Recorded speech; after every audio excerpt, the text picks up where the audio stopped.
Bienvenue à notre culte le 20 février 2022, ce dimanche. Nous sommes petit nombre, mais nous sommes très, très heureux d'être ensemble. Et j'espère vous aussi qui nous écoutent euh, plus loin. Alors hier, il a fait très beau ici et euh, j'ai passé du temps dehors et je m'aperçois que ma voix est un petit peu perturbée maintenant. Mais en plus de mon accent que vous devez supporter. Donc, que restez avec moi. Je vous en prie. Alors, nous allons commencer notre culte par chanter le numéro 58. Le numéro 58. Dieu Tout-Puissant.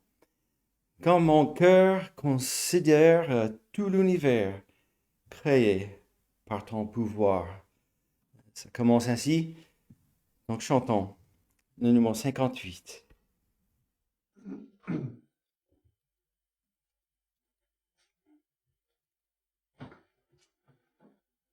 Dieu Tout-Puissant, quand mon cœur considère tout l'univers créé par ton pouvoir, le ciel d'azur, les éclairs, le tonnerre, le clair matin ou les ombres du soir.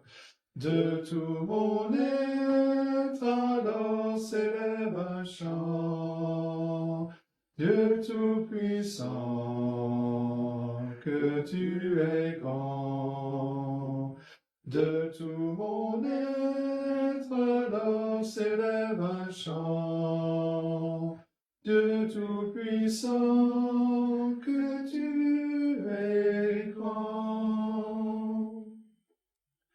Quand par les bois ou la forêt profonde, j'entends joyeux tous les oiseaux chanter.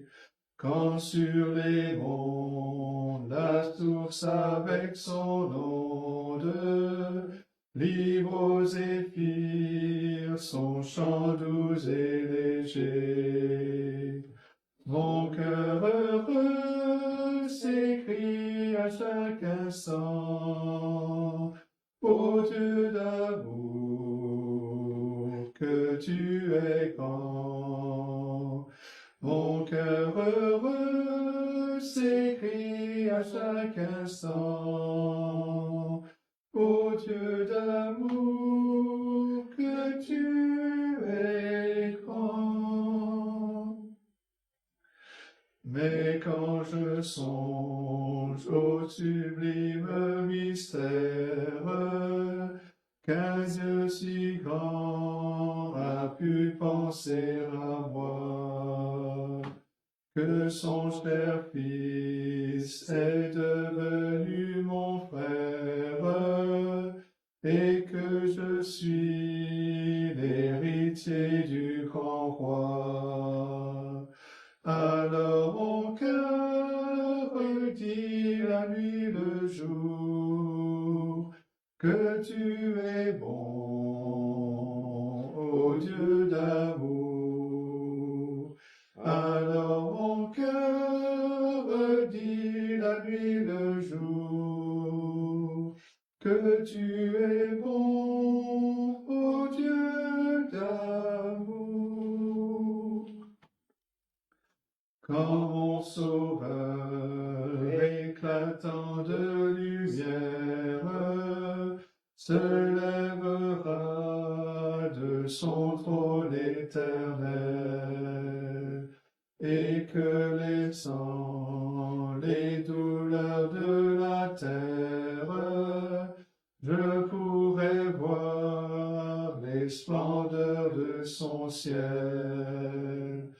Je redirai dans son divin séjour, rien n'est plus grand que ton amour. Je retirerai dans son divin séjour. Rien n'est plus grand que ton amour.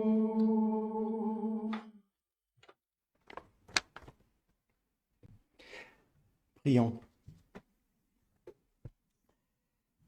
Oui, notre Dieu, notre Père céleste, nous te louons pour ce privilège d'être réunis pour louer ton nom, pour adorer toi qui es ce Dieu tout-puissant, ce Dieu qui est souverain sur toutes choses, celui qui a créé toutes choses et celui qui contrôle et mène toutes choses continuellement.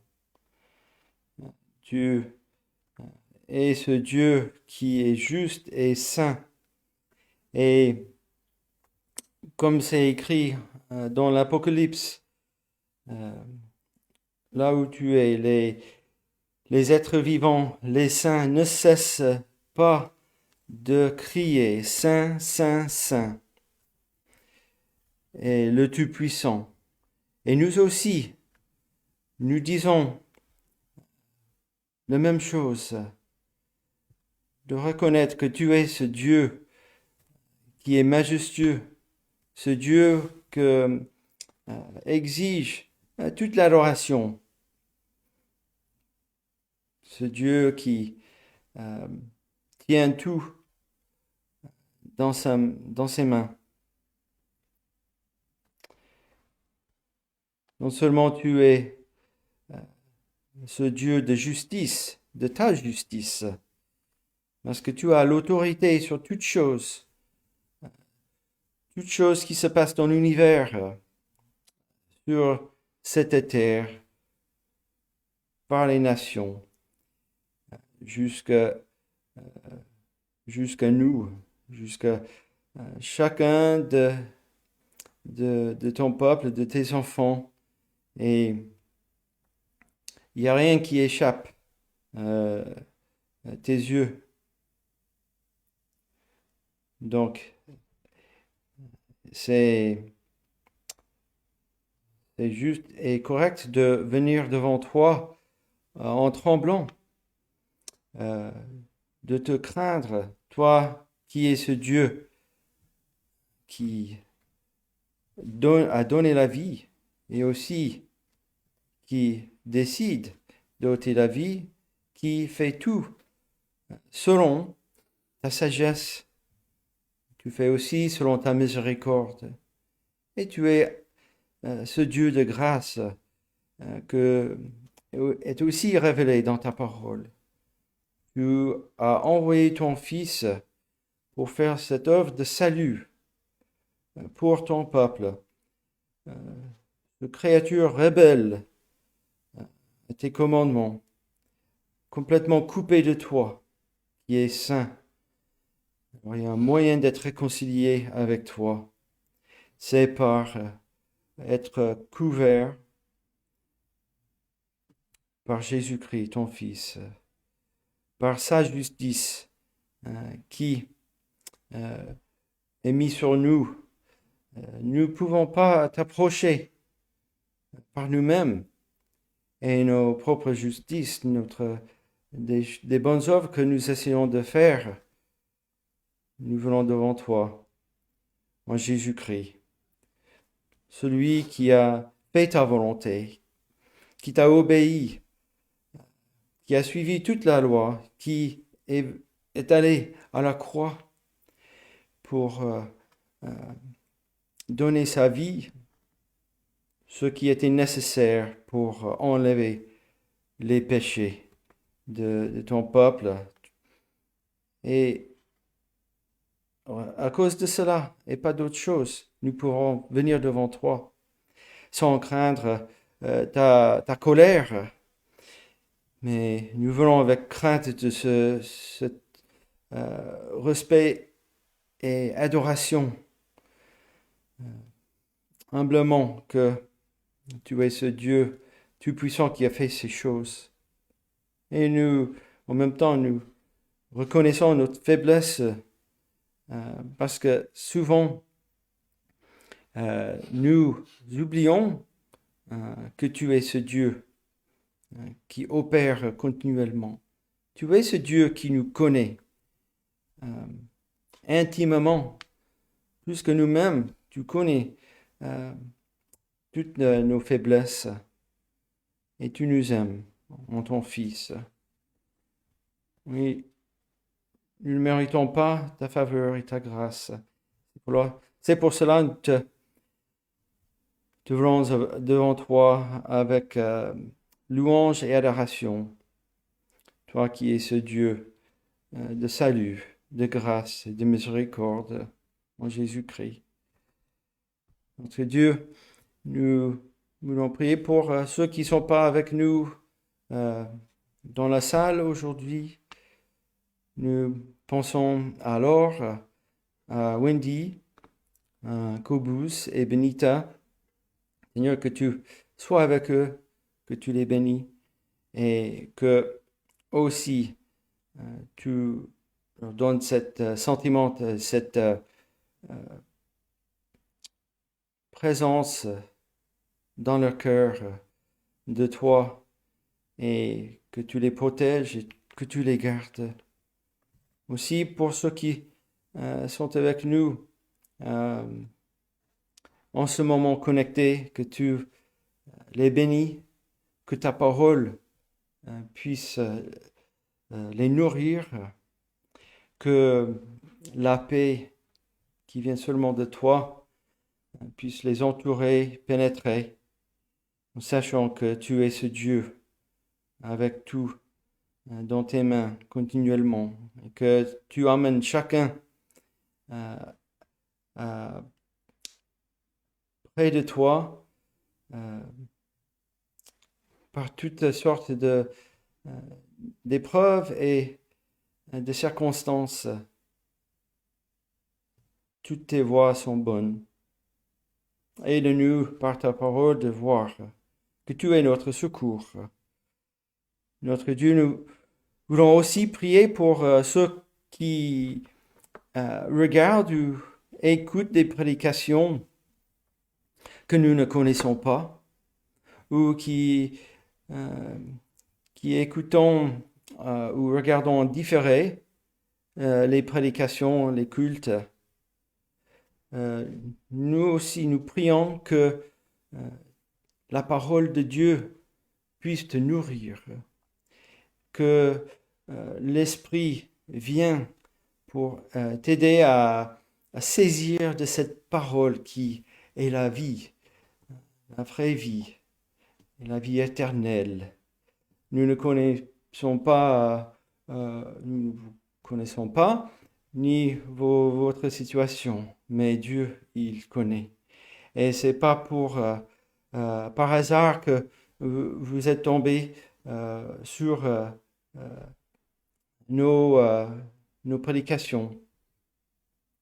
Notre Dieu, nous demandons que la même chose pour nous, que ta parole puisse nous aider, nous édifier, nous encourager et nous corriger s'il faut, pour que nous puissions vivre ici-bas devant ta face et d'être ces lumières dans ce monde, jusque là où nous ne serons plus ici-bas.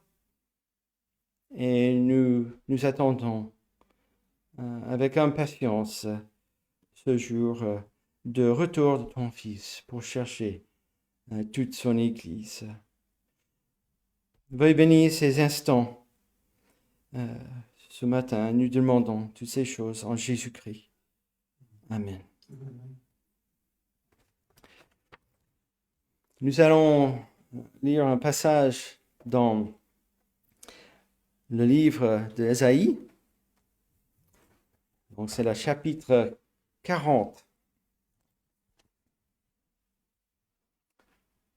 Et dans ce passage, c'est sans doute une réponse à un doute qui pouvait se lever dans le cœur d'Israël captif à l'époque. en Babylone, à la vue de sa faiblesse comparée à la puissance de ses oppresseurs. Et lorsque nous doutons, nous commençons à vouloir mettre nos confiances en quelque chose de plus visible, n'est-ce pas? Et comme nous avons vu plusieurs fois, par plusieurs études, les Israélites qui tombaient dans l'idolâtrie ou les idoles des gens qui vivaient autour de eux. Et c'est la même chose aussi. Et est-ce que nous aussi, nous avons l'habitude à commencer à ne pas voir et vouloir voir quelque chose de plus physique pour nous aider, au lieu de mettre notre confiance en Dieu. Et ici, le prophète, il donne une démonstration de la grandeur incomparable ici de ce Dieu tout-puissant. Et on va commencer, notre lecture, c'est le verset 27 à 31, c'est la fin de ce chapitre qui met en application tout ce qui était un petit peu avant. Et donc, nous allons juste regarder un peu en avant toutes ces questions que Ésaïe pose, un petit peu dans la façon, des questions mitrailleuses. Donc, remontons avec moi au verset 12. Nous allons commencer la lecture très rapidement, juste pour voir ces questions. Verset 12. Qui a mesuré les eaux dans le creux de sa main? Pris les dimensions des cieux avec la paume et ramassé la poussière de la terre dans un tiers de mesure? Qui a pesé les montagnes au crochet et les collines à la balance? Qui a sondé l'esprit de l'Éternel et qui l'a éclairé de ses conseils? Avec qui a-t-il délibéré pour en recevoir de l'instruction? Qui lui a appris le sentier de la justice? Et je reste là pour une seconde. C'est souvent nous qui voudrions apprendre le Seigneur de notre justice, n'est-ce pas? Trop souvent. Mais continuons avec qui lui a enseigné la sagesse et fait connaître le chemin de l'intelligence. Et donc, on descend plus bas, verset 18, à qui voulez-vous comparer Dieu? Et quelle image ferez-vous son égal? On va continuer plus loin, verset 21. Ne le savez-vous pas? Ne l'avez-vous pas appris? Ne vous l'a-t-on pas fait connaître dès le commencement? N'avez-vous jamais réfléchi à la fondation de la terre? Et le prophète, il continue à poser ces questions pour rappeler les Israélites de ce Dieu tout-puissant et créateur. Verset 25, à qui me comparez-vous? C'est Dieu qui parle. À qui me comparez-vous pour que je lui ressemble? Dit le Saint. Et qui fait marcher en ordre leur armée? Il parle du ciel, toutes les étoiles et tout que nous pouvons regarder lorsque nous regardons en haut vers le ciel.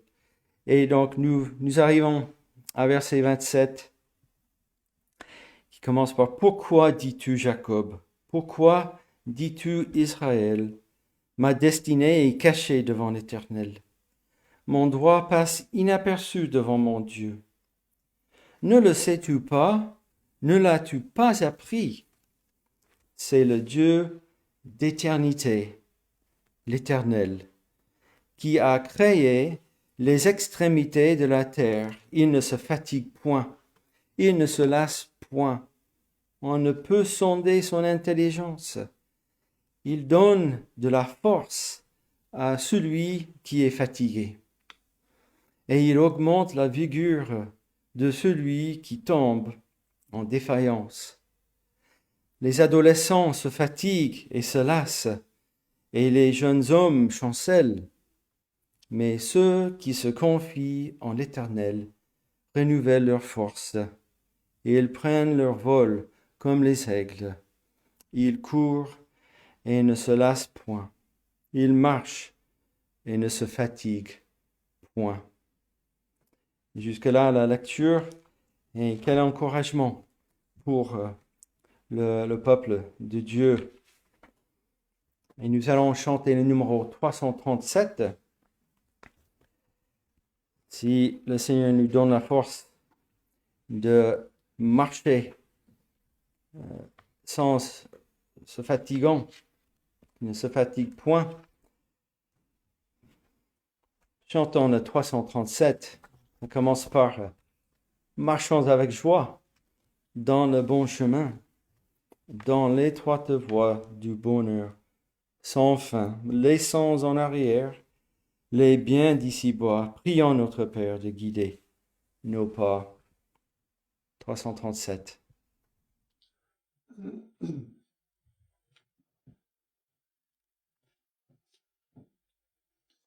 Marchons avec joie dans le bon chemin, dans l'étroite voie du bonheur sans fin.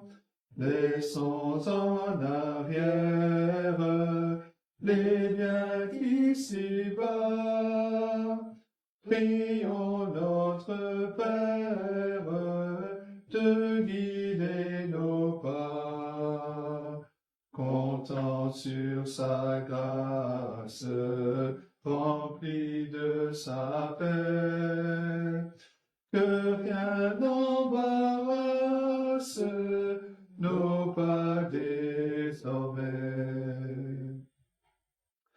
Si rude est la route, glissant le sentier, le Seigneur écoute, qui le sait prier. Il est la lumière, le libérateur du cœur qui n'espère qu'en son Dieu sauveur. Sa toute puissance défend le croyant. Son amour immense sauve son enfant.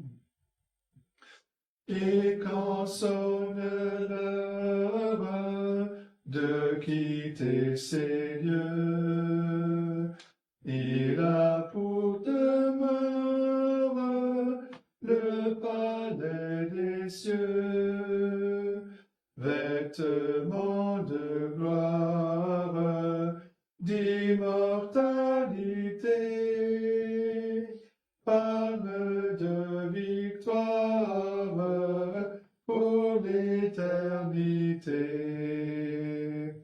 Voilà ce que donne le Seigneur Jésus.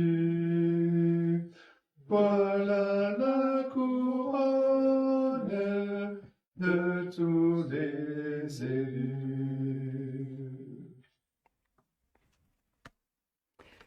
Nous allons lire une lecture dans le Nouveau Testament, dans l'Évangile selon Luc, chapitre 12. Luc, chapitre 12, à partir de verset 22. Jésus était avec ses disciples ici. Et il dit plus loin dans verset 32, ne crains point. Et c'est peut-être la chose que Jésus dit le plus à ses disciples. Et ne crains point, ou ne crains pas. Et on passe dans notre tête tellement de fois dans les évangiles où nous voyons que les disciples, ils étaient effrayés, ils étaient perdus. Et Jésus dit, ne crains pas. Et c'est une condition humaine, n'est-ce pas? Remarquez que Christ, dans les évangiles, nous ne le voyons pas être effrayé ou qui fouillait. Il était toujours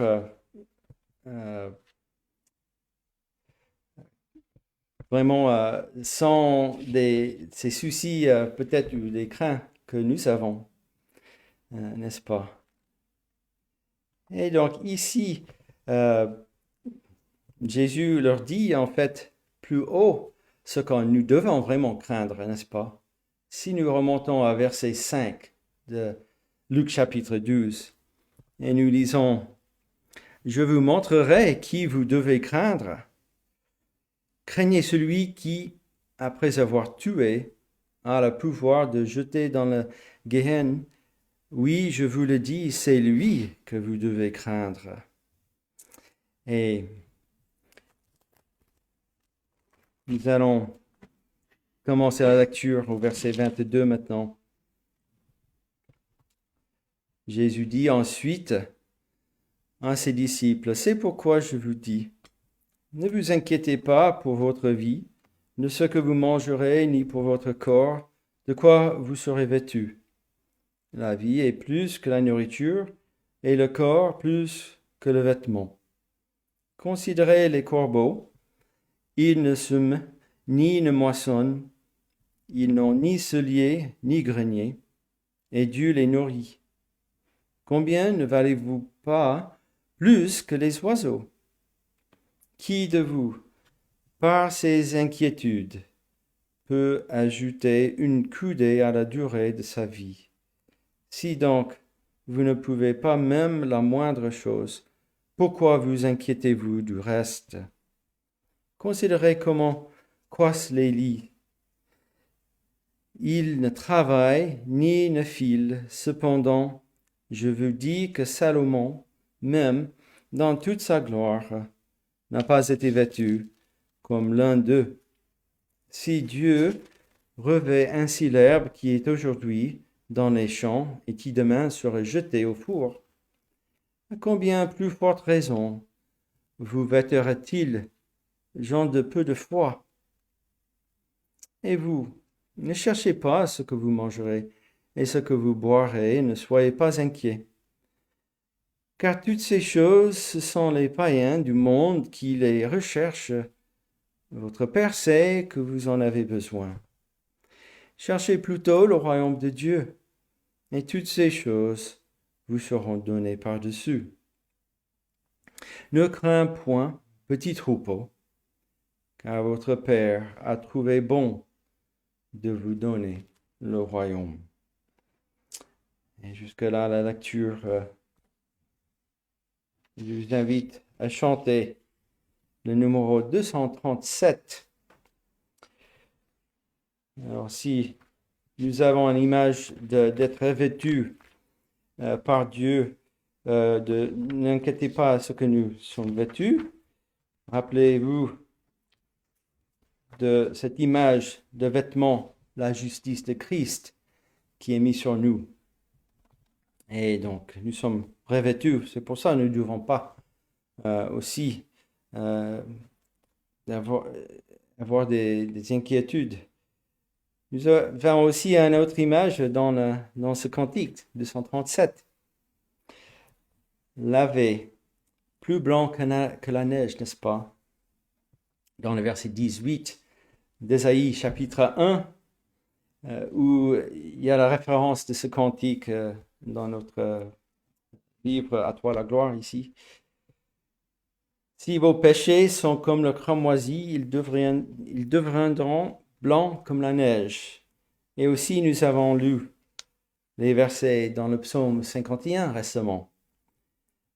Le verset 9 qui disait « Purifie-moi avec l'hysope, et je serai pur. Lave-moi et je serai plus blanc que la neige. Donc, chantons Jésus par ton sang précieux.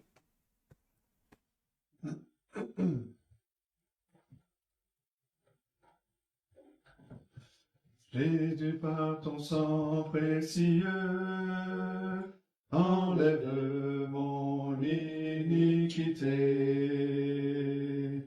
Regarde-moi du haut des cieux, dis-moi que tu m'as pardonné. J'ai longtemps erré, cœur rebelle, mais j'entends ta voix qui m'appelle. Au pied de ta croix maintenant, tout confus, brisé, je me rends. Blanc, plus blanc que neige, blanc, plus blanc que neige, lavé dans le sang de l'agneau, je serai plus blanc que la neige. Oh, le fardeau de mon péché, Dieu très saint est trop grand pour moi. Je veux en être délivré. À cette heure, oh, révèle-toi. Jésus, viens, sois ma délivrance. Seul tu peux calmer ma souffrance. Au pied de ta croix maintenant, tout confus, brisé, je me rends. Blanc, plus blanc que neige, blanc, plus blanc que neige, lavé dans le sang de l'agneau, je serai plus blanc que la neige. Ô Jésus, ton sang précieux a lavé mon iniquité. Oui, tu m'as répandu des cieux, ton amour m'a tout pardonné. Je te contemplais, je puis croire, qu'en toi j'ai complète victoire. Au pied de ta croix maintenant, je me relève triomphant. Blanc, plus blanc que neige, blanc, plus blanc que neige, lavé dans le sang de l'agneau, mon cœur est plus blanc que la neige. Et avant le message, je vous invite à chanter un dernier cantique. C'est le numéro 272. Donc, Jésus a dit aux disciples ne vous inquiétez pas de ce que vous mangez. Eh bien, je fais attention, il vous donne à manger, bien sûr, comme il avait expliqué. Et la deuxième strophe de ce petit cantique qui dit « L'homme ne vivra pas de pain seulement, mais de toute parole qui sortira de la bouche de Dieu. » Et ce que nous allons passer d'être nourris par l'explication et la parole expliquée. Donc chantons, cherchez d'abord le royaume de Dieu, 272.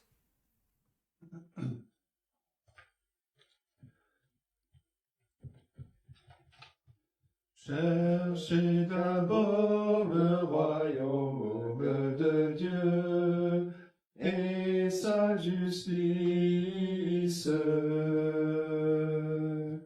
Et toutes ces choses vous seront données en plus.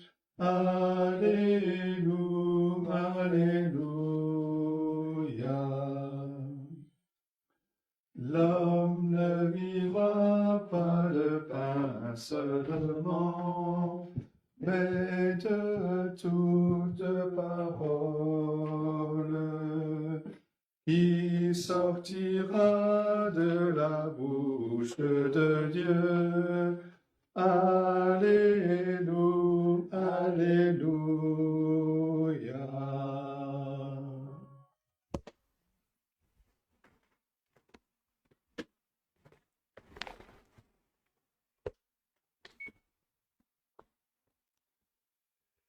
Bien, je vous invite à ouvrir la parole de Dieu dans le livre des psaumes et nous allons regarder ensemble le psaume 54. Psaume 54. Et voici la parole de Dieu. Au chef des chantres, avec instrument à cordes, cantique de David, lorsque les Ziphiens vinrent dire à Saül, David n'est-il pas caché parmi nous?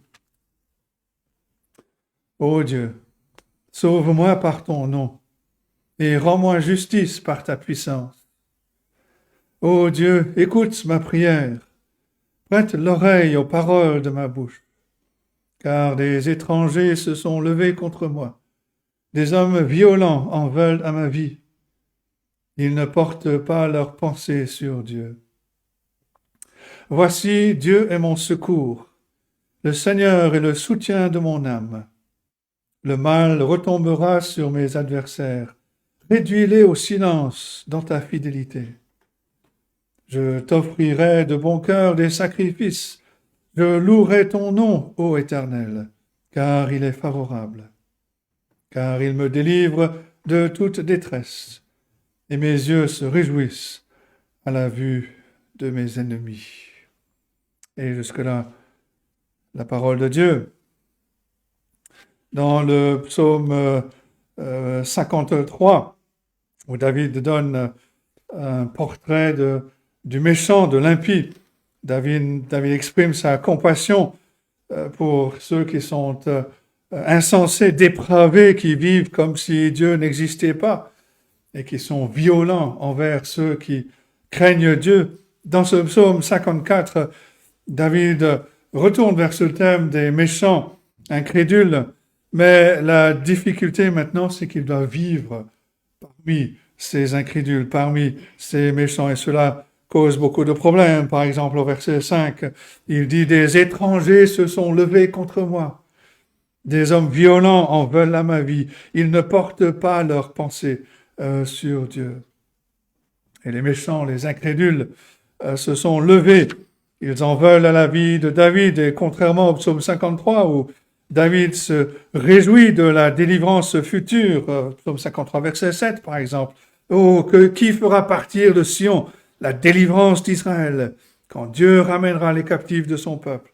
Jacob sera dans l'allégresse, Israël se réjouira. » David attendait ce jour de délivrance. Mais ici, dans ce psaume 54, David crie à Dieu en lui disant qu'il a besoin d'aide, qu'il a besoin de délivrance maintenant.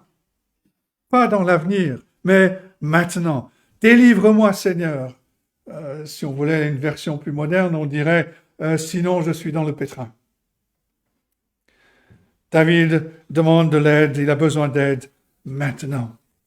Et il se tourne vers Dieu comme son seul secours, comme il le dit au verset 6. « Voici, Dieu est mon secours, le Seigneur est le soutien de mon âme. » L'introduction de ce psaume nous dit que David a écrit ce psaume, verset 2, lorsque les Ziphiens vinrent dire à Saül, « David n'est-il pas caché parmi nous ?» Et cette introduction place ce psaume dans la période de la vie de David où il fuyait devant le roi Saül. En fait, tous les psaumes de David, qui sont dans ce deuxième livre des psaumes, qui vont du psaume 42 au psaume 72, tous ceux qui ont été écrits par David dans ces psaumes ont été écrits pendant des périodes de difficulté, des périodes de stress. Et c'est la raison pour laquelle ces psaumes sont tellement précieux pour les croyants, même aujourd'hui. Ils sont un guide pour notre foi quand nous traversons des moments difficiles. Le psaume 52, que nous avons vu la semaine dernière, est une introduction à cette période dans la vie de David. Ce psaume 52, rappelez-vous, a été écrit quand Doeg, l'Édomite, vint faire un rapport à Saül en lui disant « David s'est rendu dans la maison d'Achimélec ». C'était un événement tragique. Quand ce méchant serviteur de Saül a tué tous les sacrificateurs et même tous les êtres vivants, les habitants, mais aussi les animaux de la ville de Nob. Psaume 53 a peut-être été écrit à la suite de la rencontre de David avec Nabal, l'insensé, qui a abusé de David, qui a refusé avec mépris de lui donner de l'aide quand il en avait besoin. On lit cela en 1 Samuel 25. Le psaume 54 a été écrit dans une heure qui est encore plus sombre. David a quitté son lieu de refuge, la caverne d'Adullam, où il jouissait d'une certaine sécurité, et il a appris que la ville voisine de Keïla était attaquée par les Philistins. Et David a consulté l'Éternel, lui a demandé, mais est-ce que je dois risquer ma vie pour ces gens? Est-ce que je dois quitter ce lieu de sécurité, cette caverne, pour aller combattre les Philistins? Et Dieu lui répond en 1 Samuel 23, verset 2, « Va, tu battras les Philistins et tu délivreras Keïla. » Et c'est ce qui s'est passé. Mais après la victoire, David a appris que les hommes de Keïla avaient l'intention de le trahir et de le remettre entre les mains du roi Saül. Et cela n'a laissé à David que peu de choix. Il s'est enfui vers le sud, vers le désert de Ziph. Et en 1 Samuel 23, verset 14, on lit que Saül le cherchait toujours, mais Dieu ne le livra pas entre ses mains. On peut imaginer, je pense, à quel point David était fatigué, à la fois dans son corps, mais aussi dans son esprit, était pourchassé. Il avait souvent faim. Il portait le poids d'être le responsable de tous ceux qui le suivaient. Il devait pourvoir aux besoins d'une centaine d'hommes et de leur famille, de tous ceux qui étaient avec lui. David est poursuivi injustement. Et on peut très bien imaginer que David n'est pas très loin du point de rupture, du burn-out, comme on dit en français aujourd'hui. Et on peut alors voir le coup de massue que David a reçu dans cette période de sa vie quand il apprend que les Ziphiens ont fait ce que les habitants de Keïla voulaient faire. Ils ont trahi David en apportant des informations essentielles au roi Saül. Toute la région s'était levée contre David pour le livrer entre les mains de son persécuteur. Et cette trahison était particulièrement cruelle parce que non seulement David n'avait fait aucun mal contre les Ziphiens, ni contre Saül d'ailleurs, mais ces gens étaient des membres de sa propre tribu, de la tribu de Juda. Et les voilà qu'ils le trahissent, qu'ils veulent le remettre entre les mains du roi Saül. Et ce psaume 54 est la prière de David pendant ou après cette épreuve terrible. David devait faire face à un danger constant. Il semblait qu'il n'y avait personne en qui il pouvait avoir confiance, mais David savait qu'il y a toujours quelqu'un dans lequel on peut avoir confiance. Il y a toujours le Seigneur vers lequel il peut se tourner et qui apportera son aide. Et dans ce sens, le psaume 54 est pour tous ceux qui se sentent désespérés, abandonnés, ou qui ont été trahis même par quelqu'un de proche. David nous montre l'exemple de porter tout ce qui est sur notre cœur, de le porter à Dieu et de nous reposer sur lui. Les psaumes en général, mais en particulier les psaumes de David, où David crie à Dieu, sont qu'une très grande valeur pour les croyants de tous les temps.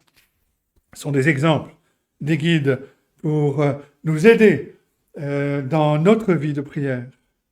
Comment amenons-nous nos problèmes à Dieu? Le psaume 54 présente 5 caractéristiques de la façon dont David prie le Seigneur dans ce moment de difficulté, dans ce désespoir. Et les caractéristiques de cette prière sont importantes pour nous quand nous venons auprès de Dieu. La première caractéristique, c'est que la prière de David présente notre relation avec Dieu. C'est ce que David dit au verset 3. Il présente de façon délibérée la base de notre relation avec Dieu. Il dit, « Ô Dieu, sauve-moi par ton nom. » Faire référence au nom de Dieu, cela veut dire invoquer la gloire de qui est Dieu, de tout ce qu'il représente. Alors que les habitants de Keïla, les Ziphiens, ont acquis une réputation de manque de fiabilité, ils n'étaient pas fiables, on ne pouvait pas leur faire confiance. David peut se tourner vers Dieu parce que Dieu a aussi une réputation bien méritée, la réputation d'un Dieu qui est fidèle, qui sauve ceux qui l'invoquent. Un commentateur écrit « La raison de la confiance de David réside dans sa foi dans la révélation que Dieu a faite de lui-même dans le passé. » Et c'est la même chose aujourd'hui. Quand un croyant se tourne vers la parole de Dieu, il découvre Dieu comme le Dieu souverain, le Dieu tout-puissant, le Dieu fidèle, le Dieu plein de compassion. Il voit ce que Dieu a fait dans le passé. Il voit toutes les fois où Dieu a délivré son peuple. Il voit aussi tout ce que Dieu a promis de faire dans le futur. Et en voyant cela, le croyant est encouragé à se tourner encore plus vers Dieu dans les moments difficiles à cause de son nom, de tout ce que Dieu est. À l'époque de la Bible, on ne donnait pas les noms comme on donne les noms aujourd'hui. On donne des noms soit par envie ou pour souligner des liens de parenté. Dans l'Ancien Testament, on donnait des noms pour dire quelque chose d'important au sujet soit de la personne, soit du lieu. Et dans ce psaume, David suit la progression de 3 noms. Verset 3, il s'écrit « Ô Dieu ». Et c'est le terme hébreu « Elohim » qui exprime souvent la divinité, la déité de Dieu en tant que créateur de toutes choses. C'est de cette façon que Dieu se rapporte à toute chose, à tout le monde, à toute créature. Il est le Créateur. Au verset 6, David s'écrit « Le Seigneur est le soutien de mon âme ». Et c'est le nom hébreu Adonai qui fait appel au fait que Dieu est celui qui règne sur toute chose. Il est le souverain, il contrôle absolument toute chose. Et c'est au verset 8 que David obtient le nom le plus intime, le nom qui pour lui est le plus pertinent. Il dit « Je louerai ton nom, ô Éternel ». Ce nom éternel traduit le nom Yahvé. C'est le nom personnel. C'est le nom de l'alliance. C'est le nom que Dieu n'a donné qu'à son peuple. C'est ce nom que Dieu a révélé à Moïse dans le buisson ardent. Il lui a donné la signification de ce nom. Il lui a dit « Je suis celui qui suis ». Certaines versions disent « Je suis celui qui est ». La signification de ce nom vient d'une racine du verbe « être ». Je suis celui qui suis. Et ce nom fait référence au caractère éternel de Dieu. Ce caractère d'auto-existence, d'autosuffisance. Il n'a besoin de personne. Et c'est ce genre de sauveur dont David a besoin dans sa situation désespérée. En utilisant ce nom éternel, David invoque aussi Dieu dans le cadre de son alliance avec son peuple. C'est ce nom du Dieu de l'alliance. David fait partie du peuple de l'alliance. L'alliance était ce lien entre Dieu et son peuple, dans lequel il appelait le peuple à le suivre et où il s'engageait à être le sauveur fidèle de son peuple est autant marquée. Cette alliance a été accomplie quand Dieu a envoyé son Fils, le Seigneur Jésus-Christ, le Seigneur de l'Alliance, le Sauveur que Dieu avait promis pour son peuple. Et quand David invoque Dieu en l'appelant par son nom de l'Alliance, nous faisons la même chose quand nous invoquons Dieu par Jésus-Christ. Christ a sécurisé le droit pour tous les croyants d'être acceptés par Dieu lorsque nous nous présentons devant lui au nom du Seigneur Jésus-Christ. Paul nous dit que les croyants ont accès au Père par le Seigneur Jésus-Christ, Éphésiens 2, verset 18. Et voici le point important que David fait ici. Ça fait une énorme différence, en particulier dans les moments difficiles, de savoir ce qui donne le droit à quelqu'un de se tourner vers Dieu dans la prière, mais en plus que nous avons le droit de nous tourner vers Dieu dans la prière. Non seulement de savoir ce qui nous donne le droit de nous tourner vers Dieu dans la prière, mais de savoir aussi que nous avons le droit de nous tourner vers Dieu dans la prière. Nous savons ce qui fait la base d'une relation avec Dieu, et nous savons que nous possédons cette base, parce que, par grâce, Dieu a fait de nous son peuple, et nous avons le droit d'invoquer son nom. Nous avons le droit de venir dans sa présence. Parfois, on a des difficultés à prier, et même si on ne le dit pas de cette façon, on peut parfois penser que notre acceptation par Dieu dépend de notre performance en tant que croyant. Et si c'était vrai, on serait très découragé. On ne voudrait jamais se présenter devant Dieu. Parfois, on peut penser que parce qu'on a chuté ou parce qu'on n'a pas été aussi bon que l'on voudrait être, Dieu ne pourrait pas nous accepter. Mais Dieu nous appelle à nous présenter devant lui parce que nous avons le droit.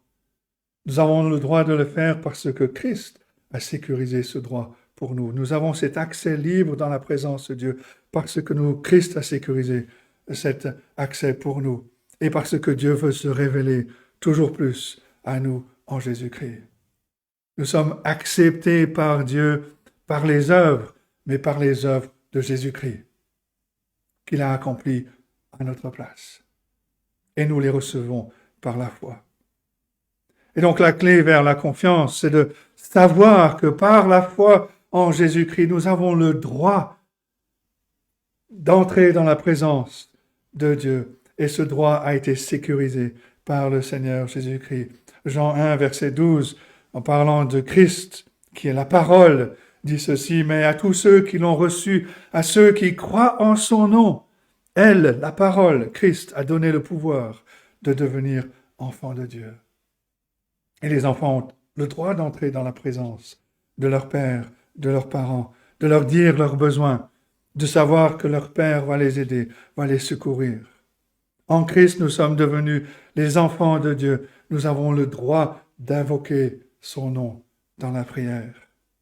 Et le Seigneur Jésus-Christ a sécurisé cette réalité par l'œuvre qu'il a accomplie. L'apôtre Paul écrit en Colossiens 2, 14, il a effacé l'acte dont les ordonnances nous condamnaient et qui subsistait contre nous, et il l'a éliminé en le clouant à la croix. Et à cause de ce que le Seigneur Jésus-Christ a fait à la croix, l'auteur de la lettre aux Hébreux, chapitre 4, verset 12, nous exhorte.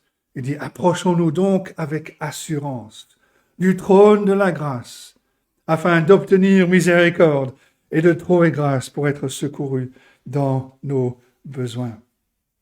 Si David commence par nous montrer la base de sa relation, nous devrions aussi faire de même, et c'est ce que nous faisons quand nous prions au nom de Jésus. On est en train de dire à Dieu, je fais partie du peuple qui est représenté par le Seigneur Jésus-Christ. Je lui appartiens par le don du Saint-Esprit qui m'a été accordé. Et je m'adresse maintenant à toi, parce que tu m'as donné le droit et la liberté de venir devant toi comme ton enfant, de t'apporter mes besoins dans la prière. Et comme nous le rappelle la parole de Dieu, ce privilège est un privilège qui nous est accordé par grâce, par la foi en Jésus-Christ. Mais voilà, David rappelle la base de sa relation. Deuxième grand point, dans sa prière, la prière de David est une prière où David décharge ses soucis sur Dieu. C'est ce que David dit. Il a ouvert son cœur devant Dieu. Il a confié ses peurs, ses frustrations, même sa fatigue entre les mains de Dieu. Verset 4. Ô Dieu, écoute ma prière. Prête l'oreille aux paroles de ma bouche. David est assailli par des problèmes qui sont nombreux, qui sont grands. Et il en parle à Dieu. Il dit au verset 5, « Des étrangers se sont levés contre moi.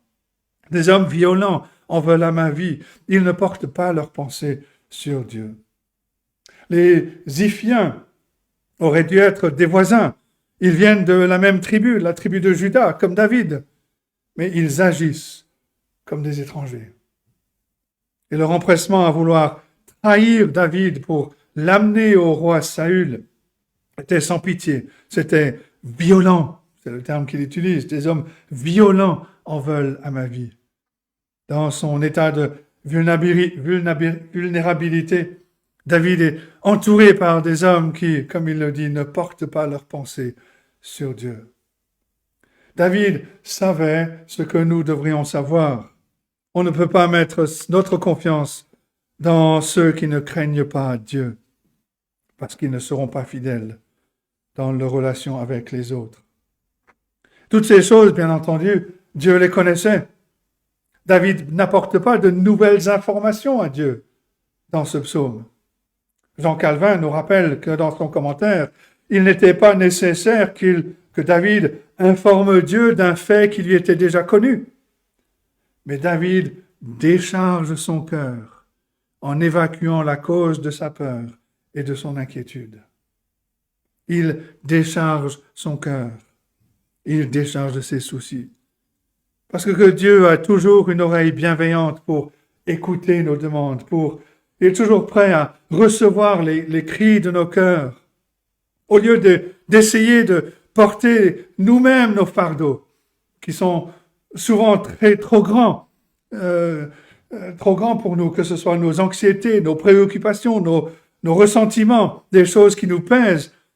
Au lieu de faire ce que David fait très bien ici, nous continuons trop souvent à essayer de les porter nous-mêmes et cela se termine toujours en désastre quand nous essayons de le faire.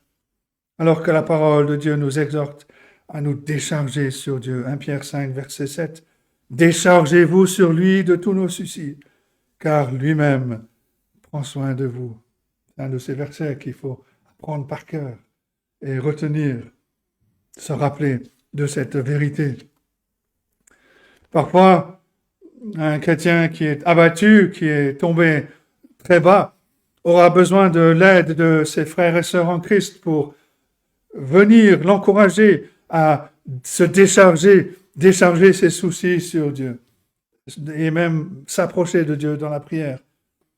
David avait sans doute besoin de ce genre d'aide quand il était dans le désert de Ziph. Et on peut dire cela parce que il y a quelque chose qui nous est dit dans le récit des événements en 1 Samuel 23.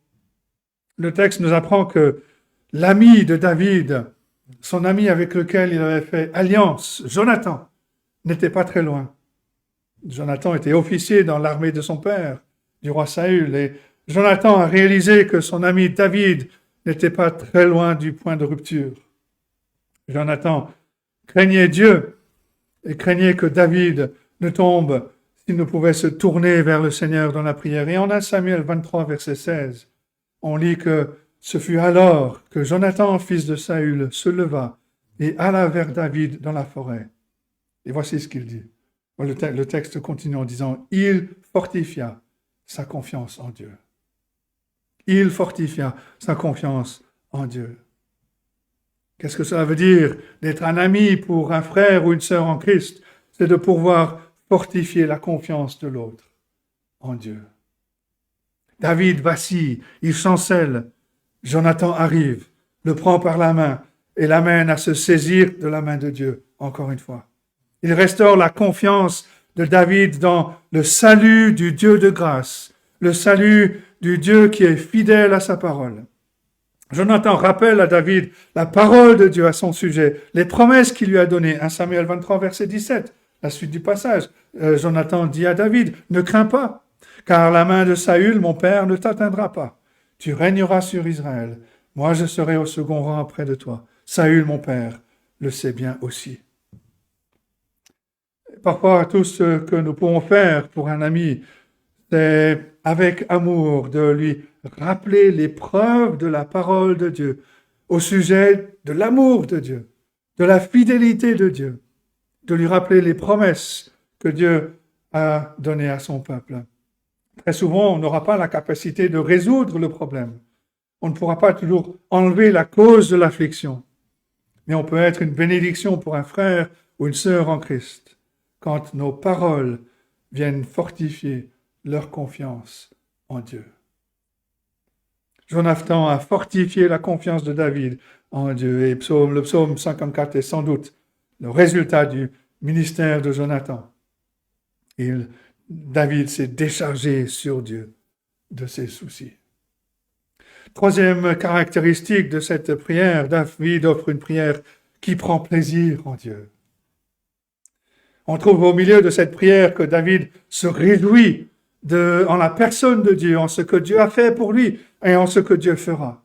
Oui, David est assailli par des dangers terribles, mais en se tournant vers Dieu dans la prière, il voit à nouveau la face de Dieu et son cœur est à nouveau rempli d'une confiance joyeuse. Verset 6, « Voici, Dieu est mon secours. Le Seigneur est le soutien de mon âme. » Oui, les Ziphiens de ce monde, tous ces opportunistes intéressés, sont prêts à trahir David. Ils ne lui apportent aucune aide. Mais David réalise que c'est un très grand secours s'il peut se tourner vers le Seigneur et recevoir son aide. S'il peut recevoir l'aide dont il a besoin du Dieu qui est tout-puissant, qui est souverain, qui sait tout, qui est plein d'amour, plein de compassion pour ses enfants, qui est fidèle à sa parole pour ceux qui l'invoquent. En décrivant Dieu comme son secours, David ne voit pas seulement l'aide pratique dont il a besoin et que Dieu va lui accorder, mais il voit aussi les manières dont Dieu l'aide déjà. Parce que David ne dit pas « Dieu sera mon secours ». Il dit « Dieu est mon secours ». Dieu aide son peuple, comme l'ami fidèle Jonathan l'a aidé, l'ami fidèle de David. Bien souvent, Dieu agira par le ministère d'autres croyants. C'est ce qui se passe dans la vie de l'Église. Tous les croyants devraient pouvoir dire « Dieu est notre secours ». Comment? Parce que l'Église, la communauté, la communion fraternelle nous rappelle cette réalité. Les frères et sœurs s'entraident, fortifient la confiance des uns et des autres en Dieu. Et c'est ce qui se passe quand Dieu est à l'œuvre dans la vie de ses enfants. Il utilise un pour aider l'autre. David réalise aussi que Dieu est à l'œuvre en lui par son contrôle providentiel de ces circonstances. On ne sait pas exactement si David a écrit ce psaume avant ou après l'intervention de Dieu en venant à son secours au milieu de ces circonstances. Dieu a répondu à sa prière d'une manière remarquable.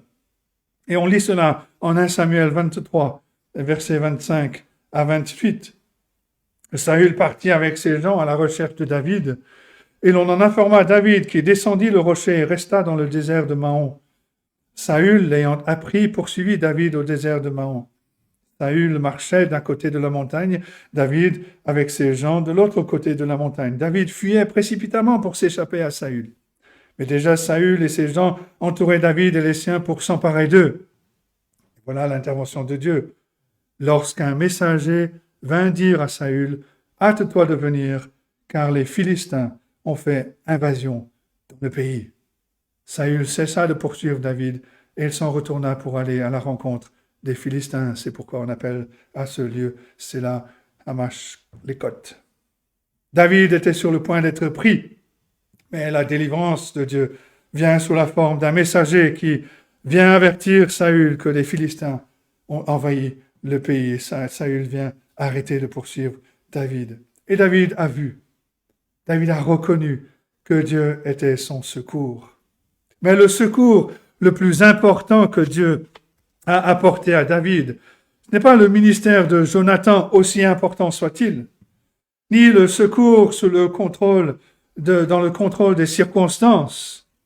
Mais David voit que le secours le plus important de Dieu est la grâce de Dieu qui renouvelle sa foi et son espérance dans le Seigneur. Et voilà le secours dont nous avons réellement besoin.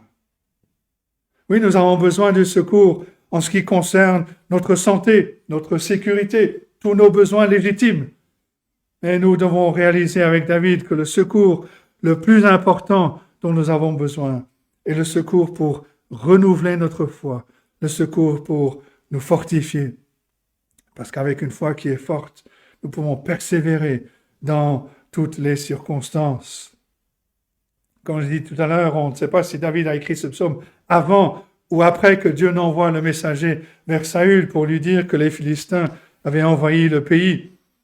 On peut penser que c'était avant, parce que David demande encore à Dieu de le secourir, de le délivrer de ceux qui le poursuivent. Et dans ce cas, si David prie de cette façon avant de voir la délivrance de Dieu, on voit que David met toute sa confiance en Dieu. Il regarde avec les yeux de la foi. Il sait que Dieu va pourvoir le secours dont il a besoin. Et avec cette foi, nous pouvons persévérer avec espérance au milieu des épreuves. C'est ce que le Saint-Esprit fait à travers le ministère de sa parole. Ceux qui sont au milieu de leurs épreuves, avant même de connaître le secours de Dieu, peuvent quand même appeler Dieu leur secours, parce qu'ils savent qu'il va les secourir. Ces mêmes personnes peuvent dire avec David à la fin du verset 6, « Le Seigneur est le soutien de mon âme. » On peut citer plusieurs exemples, j'en ai retenu que deux. Le premier vient du Nouveau Testament, où l'apôtre Paul a sans doute ressenti ce que David a ressenti au milieu des Iphiens, quand l'apôtre Paul s'est tenu seul devant le trône menaçant de César. Et dans 2 Timothée chapitre 4, il dit qu'il a été abandonné, trahi. 2 Timothée 4, verset 16, dans ma première défense, personne ne m'a assisté, mais tous m'ont abandonné. Et il rajoute qu'en réalité, il n'était pas seul. 2 Timothée 4, verset 17, c'est le Seigneur qui m'a assisté et qui m'a fortifié, afin que la prédication soit accomplie par moi et que tous les païens l'entendent. Et j'ai été délivré de la gueule du lion. Ça aurait été un encouragement pour Paul si ses amis avaient été assez courageux pour être simplement présents, pour montrer leur soutien. Mais ce n'est pas ce qui est arrivé. Et malgré cela, Paul savait que Dieu était avec lui. Il a été fortifié de savoir que le Seigneur était son aide.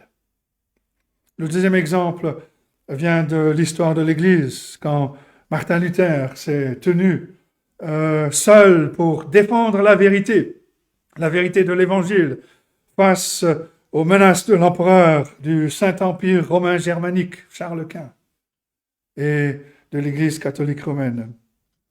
Et il dit entre autres ceci, « Votre Majesté sérénissime et vos seigneuries m'ont demandé une réponse simple, la voici sans détour et sans artifice. À moins qu'on ne me convainque de mon erreur par des attestations de l'Écriture ou par des raisons évidentes, car je ne crois ni au pape ni au concile seul, puisqu'il est évident qu'ils se sont souvent trompés et contredits. Je suis lié par les textes de l'Écriture que j'ai cités, et ma conscience est captive de la parole de Dieu. Je ne peux ni ne veux me rétracter en rien, car il n'est ni sûr ni honnête d'agir contre sa propre conscience. Me voici donc en ce jour. Je ne puis faire autrement. Que Dieu me soit en aide. » Et Dieu a aidé Martin Luther. Il l'a fait par des tournures remarquables de sa providence dans la vie de Martin Luther, mais le secours le plus important que Luther a reçu a été la grâce pour soutenir sa foi au milieu des difficultés. Et quand on sent que notre foi se dérobe sous la pression de la crainte, de l'anxiété, nous devrions aussi invoquer le nom de Dieu comme David le fait, comme Luther l'a fait.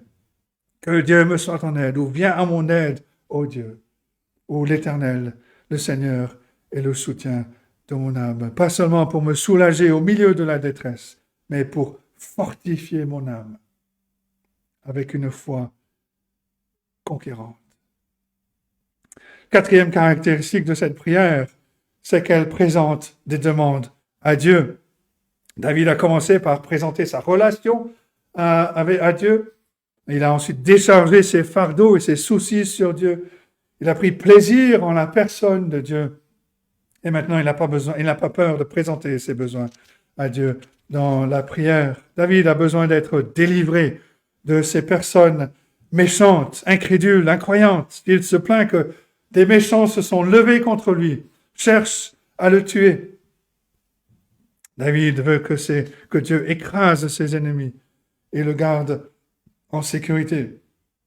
Nous aussi, nous ne devrions pas hésiter de demander à Dieu dans nos prières qu'il nous vienne en aide quand nous faisons face à la maladie, quand des personnes nous font du mal, quand nous recherchons un travail pour pourvoir aux besoins de la famille, ou quand nous sommes devant tout besoin légitime. Notez que David est précis. Il ne tourne pas autour du pot. Il n'est pas vague. Ses demandes sont spécifiques. Nous aussi, nous devrions être spécifiques dans nos demandes. David ne demande pas seulement à Dieu de le protéger, mais il demande aussi à Dieu de laver son nom, de l'innocenter de toute accusation mensongère. Il dit cela à la fin du verset 3. « Rends-moi justice par ta puissance. » David est persécuté par les Iphiens qui font pourtant partie de la même tribu que lui. Et David doit se demander ce qu'ils ont entendu à son sujet pour agir de cette façon. Et cela peut nous arriver, on peut très bien le comprendre. Pourquoi, on peut se poser la question, pourquoi les gens, les collègues, nos voisins, parlent-ils de moi de telle façon? Pourquoi est-ce qu'ils agissent envers moi de telle façon? Qu'est-ce qu'ils ont entendu à mon sujet qui les pousse à agir de cette façon? David prie à Dieu, rends-moi justice, Seigneur. Plusieurs critiques considèrent cela comme une déclaration de quelqu'un qui se voit juste à ses propres yeux. Mais on doit se rappeler qu'au début de de ces prières, et on l'a cité tout à l'heure, il y a le psaume 51. Dans le psaume 51, le premier de cette série de psaumes où David crie à Dieu pour son aide, David a confessé qu'il était lui-même pécheur. Ce n'est pas quelqu'un qui se voit juste à ses propres yeux. Dans sa prière de repentance, David crie à Dieu pour sa miséricorde, pour ce salut qui n'est accordé que par grâce, par le moyen de la foi seule. David ne se voit pas comme un homme qui est juste à ses propres yeux. Il regarde uniquement la grâce de Dieu pour son salut. Cette déclaration n'est donc pas une déclaration d'un pharisien. D'autres critiques vont se plaindre de la soi-disant vengeance de David. Au verset 7, le mal retombera sur mes adversaires. Réduis-les au silence dans ta fidélité. Certaines personnes vont être mal à l'aise avec une telle demande. Elles vont dire, mais le Seigneur Jésus-Christ ne nous a-t-il pas enseigné d'aimer nos ennemis, de prier pour nos adversaires? Dans son livre Réflexions sur les psaumes, C.S. Lewis écrit ceci. C'est donc avec une immense surprise que je remarquais pour la première fois comment les psalmistes parlent des jugements de Dieu. Ils disent par exemple, les peuples te louent, ô Dieu, tous les peuples te louent, les nations se réjouissent et sont dans l'allégresse, car tu juges les peuples avec droiture. Psaume 67. Que la campagne s'égaie avec tout ce qui s'y trouve, que tous les arbres des forêts poussent des cris de joie devant l'Éternel, car il vient pour juger la terre. Psaume 96. C.S. Lewis continue, il dit, le jugement semble être ici une occasion de réjouissance universelle.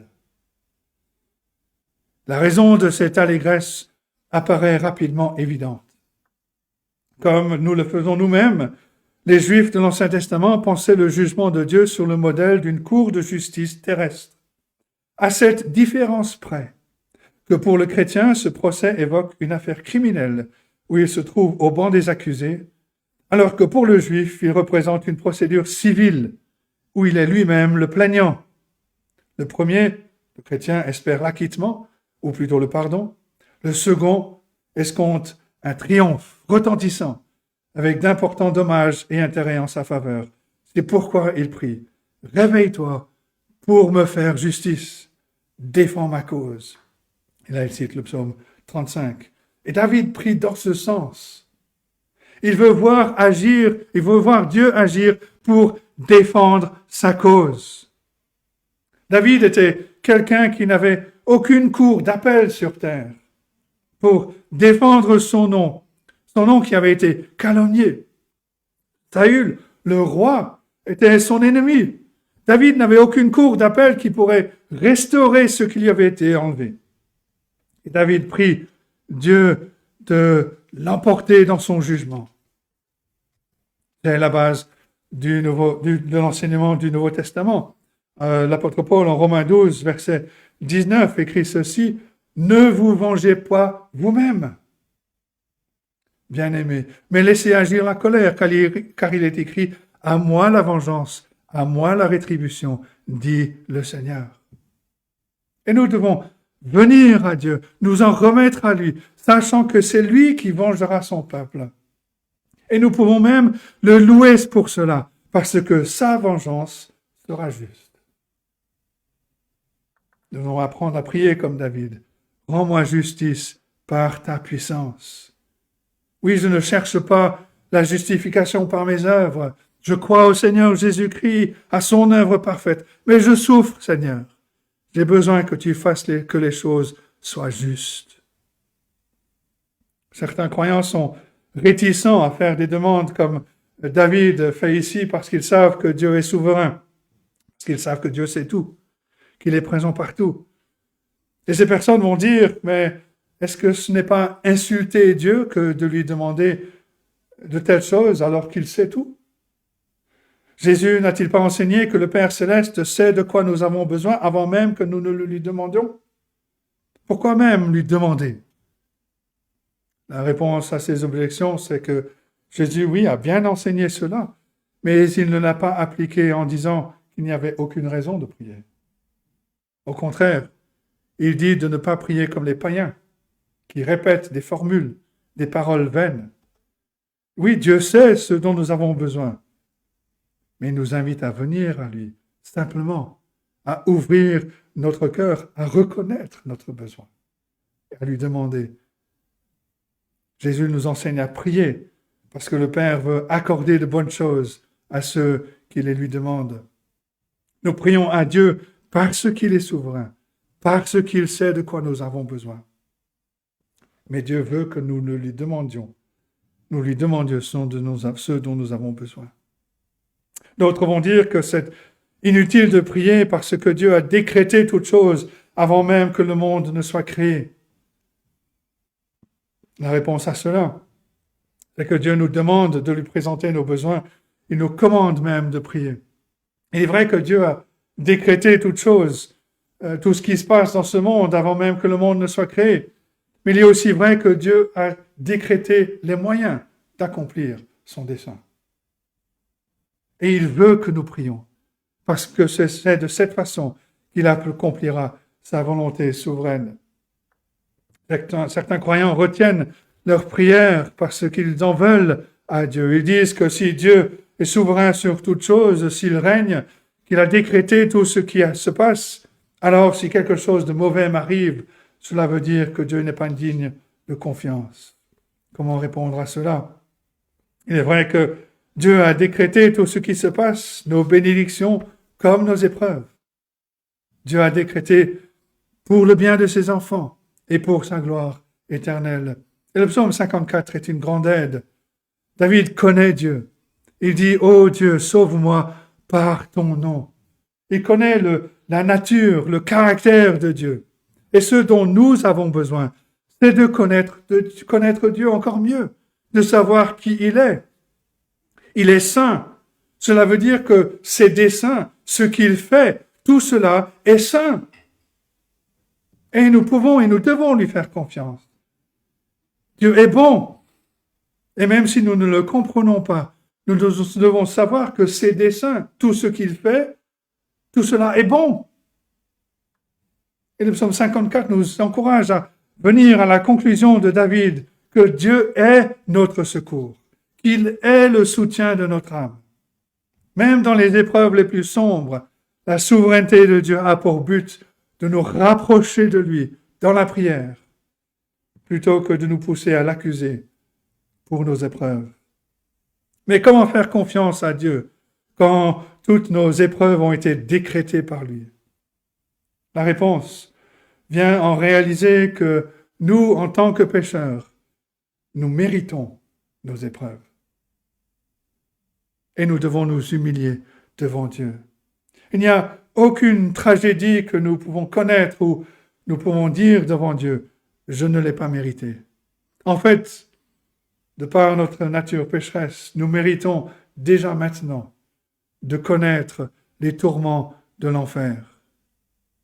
Mais si je mérite toutes les tragédies, la merveilleuse réalité de l'Évangile, c'est que le Seigneur Jésus-Christ, qui ne méritait rien de semblable, est volontairement venu dans ce monde pour connaître une souffrance que l'on ne peut pas mesurer. La souffrance sous la colère de Dieu pour nos péchés. Et voilà la preuve de l'amour de Dieu pour nous. La croix du Seigneur Jésus-Christ. Romains 5, verset 8, Dieu prouve son amour envers nous, en ce que lorsque nous étions encore des pécheurs, Christ est mort pour nous. Alors, sachant ces choses, sachant que la grâce de Dieu est la preuve de son amour, de sa sainteté, de sa sagesse, de sa bonté, nous ne devrions jamais penser que Dieu est le problème, mais plutôt réaliser que c'est le péché qui est le problème et Dieu est la solution. Un jour, on a posé la question à quelqu'un, quel est le plus grand problème pour tout ce qui arrive dans ce monde? Cette personne a répondu, le plus grand problème, c'est moi, parce que je suis pécheur. La cinquième caractéristique, la prière de David répond à la volonté de Dieu. David ne se contente pas de demander à Dieu ce dont il a besoin. Il réalise qu'il doit vivre de la manière dont Dieu veut qu'il vive. Il dit au verset 8, « Je t'offrirai de bon cœur des sacrifices. Je louerai ton nom, ô Éternel, car il est favorable. » David anticipe son retour au tabernacle où il peut offrir les sacrifices d'action de grâce, les sacrifices de reconnaissance, de remerciement à Dieu. Les sacrifices que Dieu désire, qu'il a prescrits dans l'Ancien Testament.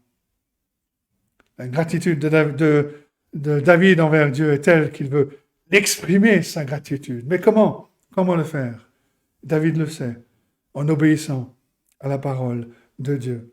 Et nous aussi, quand nous prions, nous devrions aussi prendre conscience que nous devons répondre à Dieu en lui montrant notre gratitude dans la manière dont nous vivons pour lui. Et David nous montre dans le dernier verset la qualité de sa foi. Il explique pourquoi il se décide de louer Dieu. Verset 9, « Car il me délivre de toute détresse, et mes yeux se réjouissent à la vue de mes ennemis. » Encore une fois, il est possible que David ait écrit ce verset après avoir entendu que Saül avait reçu le messager concernant les Philistins, mais c'est plus probable que David ait aperçu cela par la foi avant d'entendre que le messager ne soit venu auprès de Saül. Mais de toute façon, dans les deux cas, David est toujours assailli par de grands problèmes. Il a été fortifié par la prière, par ce temps passé dans la présence de Dieu. Et il se réjouit dans la certitude du salut. Et il renouvelle son attachement au Seigneur. Et les croyants de tous âges, encore aujourd'hui, peuvent entrer dans l'esprit de cette prière de David, même en sachant que Dieu va ou ne va pas nous délivrer de nos épreuves dans ce monde. Des difficultés au travail peuvent nous amener à perdre notre emploi. Un gouvernement injuste peut emprisonner ceux qui annoncent l'Évangile, et ça arrive déjà aujourd'hui dans certaines parties du monde. La maladie qui nous touche peut conduire à notre mort. Mais à la lumière du salut que le Seigneur Jésus-Christ a accompli, chaque croyant trouvera que l'affirmation de David au verset 6 est toujours vraie. Voici, Dieu est mon secours. Le Seigneur est le soutien de mon âme. Comment Dieu est-il notre secours? On l'a déjà dit, il nous donne la grâce de la foi, il renouvelle cette foi. Il sécurise notre place dans la gloire éternelle. Dieu nous a donné cette aide, ce secours incalculable, en envoyant son Fils pour enlever la culpabilité de notre péché sur la croix. Alors, quoi que nous allons affronter, quoi qu'il nous arrive, sous le contrôle souverain et sage de Dieu, nous pouvons nous réjouir avec une confiance parfaite que, quoi qu'il arrive, notre âme éternelle est en sécurité entre les mains de notre Dieu merveilleux. Mes dernières questions pour terminer. Est-ce que ce psaume est messianique? Il n'y a aucune citation de ce psaume dans le Nouveau Testament. Il n'y a aucune prophétie qui aurait vu son accomplissement dans la vie et dans la mort du Seigneur Jésus-Christ. Et pourtant, quand on lit cette prière de David, on réalise que cette prière dépeint de façon précise toute l'expérience de notre Seigneur Jésus-Christ dans sa vie sur cette terre de péché, en particulier quand il doit affronter la souffrance terrible de la croix. Cette prière de David suit les appels de notre Seigneur Jésus-Christ quand il crie vers son Père. On trouve les paroles, verset 3, « Ô Dieu, sauve-moi par ton nom ». Verset 5, « Car des étrangers se sont levés contre moi, des hommes violents en veulent à ma vie ». Verset 6, « Voici, Dieu est mon secours ». Verset 9, « Car il me délivre de toute détresse, et mes yeux se réjouissent à la vue de mes ennemis ». Ces paroles nous rappellent le Seigneur Jésus-Christ. Intéressant de noter que l'Église anglicane a choisi la lecture de ce psaume pour le Vendredi Saint. Ce psaume 54 est une bonne lecture pour tout croyant qui porte la croix de Christ dans ce monde. Martin Luther s'est focalisé sur le premier verset de ce psaume, et dans la deuxième partie de ce verset où nous lisons « Rends-moi justice par ta puissance ». Luther a vu dans l'expression « ta puissance » une référence à l'Évangile. Quelle est la puissance de Dieu? Quelle est la puissance à laquelle nous voulons regarder? Est-ce que c'est une puissance de ce monde? Est-ce que c'est un déluge d'argent, de richesse? Est-ce que c'est un médicament, un vaccin? Est-ce que c'est une intervention du gouvernement? Est-ce que c'est cela, la puissance qui nous défendra, qui nous justifiera, qui nous accordera à la fin tout ce dont nous avons besoin? Martin Luther dit non. Alors, quelle est la puissance de Dieu par laquelle il nous sauve? Paul nous donne la réponse. En Romains chapitre 1, versets 16 et 17, « Je n'ai point honte de l'Évangile. » C'est la puissance, la dynamite de Dieu pour le salut de quiconque croit, du juif premièrement, puis du grec. Parce qu'en lui est révélée la justice de Dieu par la foi et pour la foi, selon qu'il est écrit, le juste vivra par la foi. Dans notre faiblesse au milieu des déserts de Ziph que Dieu nous appelle à traverser, le Seigneur Jésus désire se révéler comme le secours de son peuple qui est dans le besoin. Parfois, on se demande pourquoi on souffre. La réponse est que le Seigneur Jésus-Christ soit glorifié par mes souffrances et que moi, je le connaisse encore davantage. Qu'au travers de mes souffrances, mes yeux soient portés vers cette gloire éternelle qui attend chacun des enfants de Dieu. De réaliser aussi que même si notre corps doit être détruit, notre âme est en sécurité entre les mains de Dieu, celui qui soutient notre âme.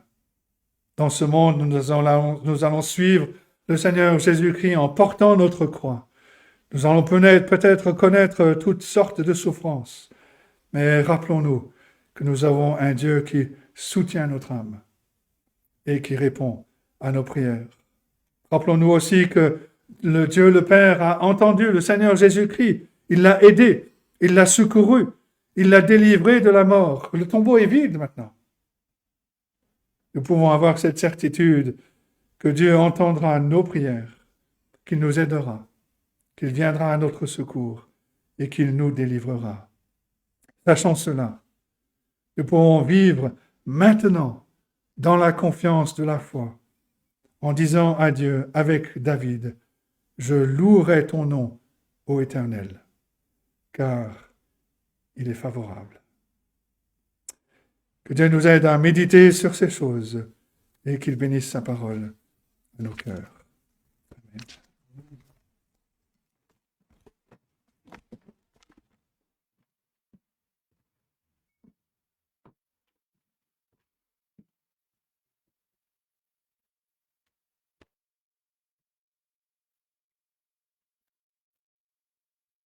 Nous allons chanter que la grâce de Dieu soit sur toi. C'est le numéro 200 dans notre livre de cantiques.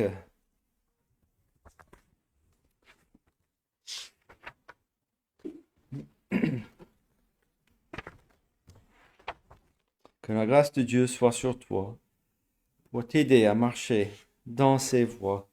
Reçois tout son pardon et sa bénédiction. Va en paix dans la joie, dans l'amour.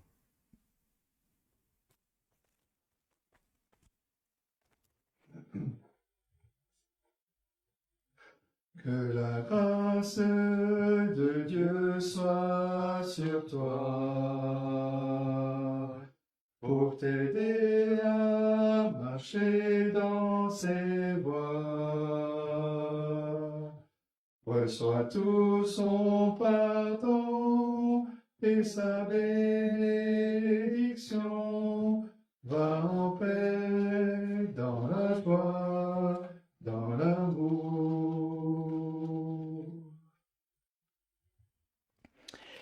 Et nous allons terminer notre culte par cette bénédiction qui se trouve dans le livre de Nombres, chapitre 6.